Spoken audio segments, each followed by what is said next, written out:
how do you manage all the egos in the gym as, overseeing? Because I'm sure that's a big part of it, right? It's almost like, not to say that everyone's like plotting anything, but when you put a lot of people together, especially and it's just innate in us as humans when we get up to, like, I'm just going to say it, like, for example, in jiu-jitsu, if you get up in like belt ranks, seems to be like a superiority complex, not with everyone, but a lot of people, right? And I'm sure you've seen that. Can you talk a little bit about your experience about that?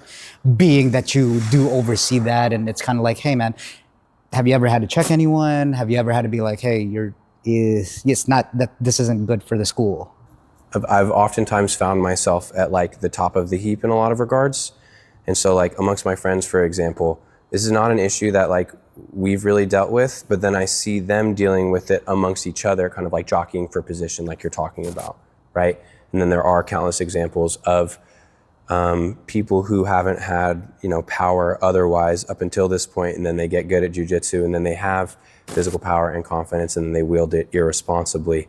And there are instances where a big part of my job is making sure to not necessarily check that person the way that you put it, but just make sure that everybody's goals are aligned, that everybody is conducting themselves appropriately, I try to be politically correct. Sorry. Yeah, well, this is California. They might throw you in jail, It's almost Canada out I love here. it. Yeah, but it's an interesting balance because I also feel like grappling as a whole reduces ego in a lot of senses because you know exactly where you stand.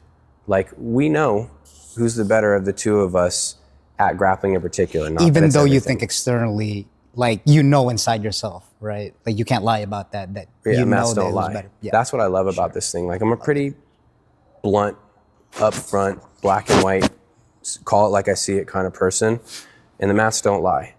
And ultimately, the person who has done the most or has the most experience or the best cultivated experience is the person who's going to stand out.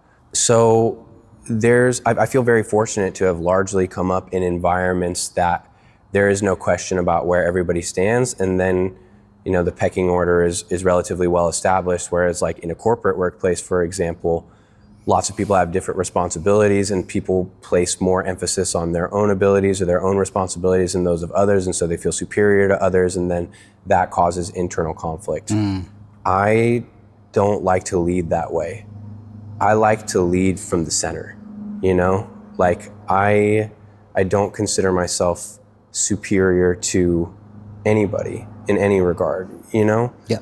I like to consider myself amongst us, and there are plenty of people, countless examples that I just gave you earlier of people who are much better and much more qualified at things than I am. And I'm happy to instill those responsibilities and delegate those responsibilities to those people so that they can do something that they will obviously be better at than I am. Yeah. Yeah. So it's kind of like leading by example. Speaking of which, we talked about Simon Sinek, and he's a big, kind of like start with the why leader kind of, mentality. And I could see where you get that from.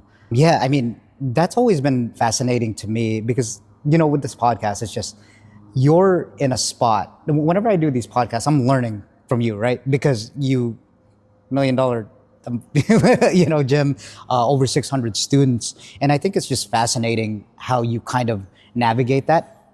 Here's the other kicker, at such a young age, right? 30? Turn 31 in December. Turn 31. That's a crazy responsibility to uphold. And when you mix it with people and, like I said, the superiority complex, and I'm not trying to put anything in a negative light. It's just business, right? It's just kind of like, okay, well, things are going to happen. Things are going to fall apart. There's wear and tear and all that stuff. Yeah, that's fires to put out. You got fires to put out. Conflicts to manage. Yeah, exactly. Yeah. It's very fascinating since I'm getting into like business myself. That's why I talk about like delegating and all that stuff. Yeah. Yeah. And it is a unique challenge being kind of a younger person in this field. And that comes with its own challenges. And like we were talking about how oftentimes some people will project their feelings onto you. Some people feel like they can't learn from somebody who is younger than them. And it's not because they're taking an actual objective look at the knowledge that a younger person possesses. It's because they're having the difficulty overcoming their own ego, feeling like somebody could be better than them at something that they're interested in being good at. Yep. And that's a battle that I haven't had the opportunity to overcome with some students that have left.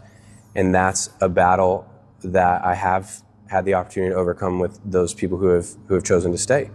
You know, I'm constantly battling, I feel like, against people's perceptions. We all are, you know? And so I also learned very early on, this is something that I struggled with, like being an instructor, and I started teaching people jiu-jitsu when I was basically a blue belt because I had 7 years of wrestling in the background, because I was the kind of person that was here from 6 a.m. until 7 p.m. And again, at a pretty young age, I started this thing when I was 22 years old. And so I had to overcome feeling like, you're older than me, why are you asking me?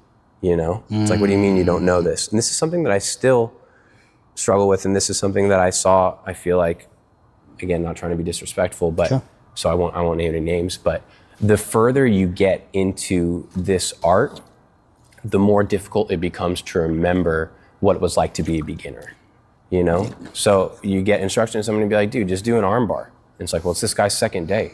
He doesn't know what an arm bar is, let alone all of the intricacies and the details of the different variations, the ways that you can do it, you know? So fortunately, one of the upsides of having what some people would consider and what I would consider less experience relative to a lot of my peers or my colleagues, other jiu-jitsu school owners or black belts or whatever it is I remember what it was like to be a beginner just a few years ago. Yep. And I think that helps me build a really solid foundation in my new students. And ultimately, if you want to look at it from kind of a, I don't want to say nihilistic, but from like a business perspective, that's great for retention, you know?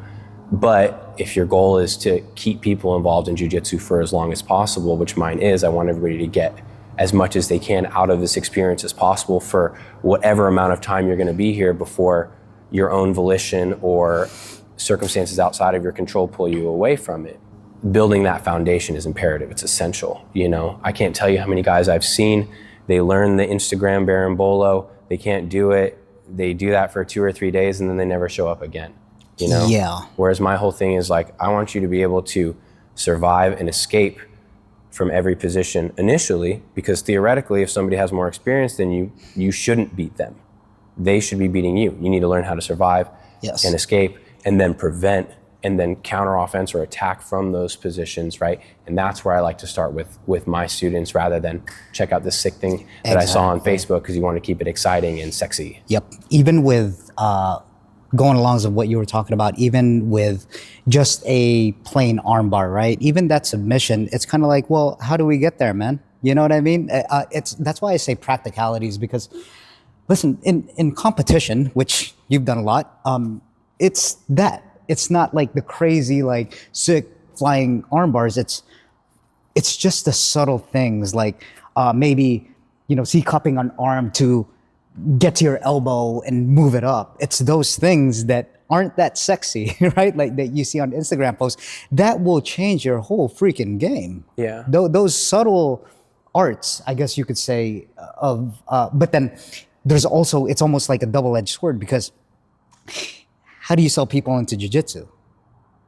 People see these a lot. I think a lot of the new generations, since we are in the social media age, they see this, the crazy berimbelos, right? From like a Ari, whatever, even outside position. of jiu-jitsu, you do something flashy to grab people's attention, to pique their interest. Mm-hmm. Yeah, what you're saying. This is a big one in MMA. I want to learn how to fight, and then they go into a, say, jiu-jitsu school or MMA school, and then they're just like, oh, it's not what I expected. You learn the boring things like jab cross, and you do that millions of times. Yeah, and a lot of people, again, getting back to that instant gratification thing that we were talking about, don't see the value of the basics or the repetition, not realizing that those are the things that separate the best martial artists in the world from everybody else. Yeah. People look at the best jiu-jitsu practitioners in the world. Look at Roger, look at Roger Gracie, right? And the way that I play jiu-jitsu, it's not exciting. It's basic. We teach little kids, 5 and 6 year olds, single legs and double legs, and Olympic gold medals are won with single legs and double legs. And so you want to keep it exciting once you get past a certain point in your journey.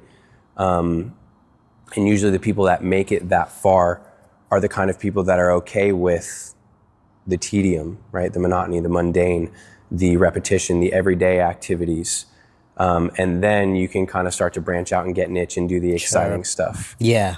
But yes, most people, unfortunately, they hit, that wall, often referred to as the blue belt blues, where you've seen everything once and it's not new and it's not exciting anymore. And rather than focusing on refining your skills, you're so focused on acquiring new ones that you essentially become a master of none.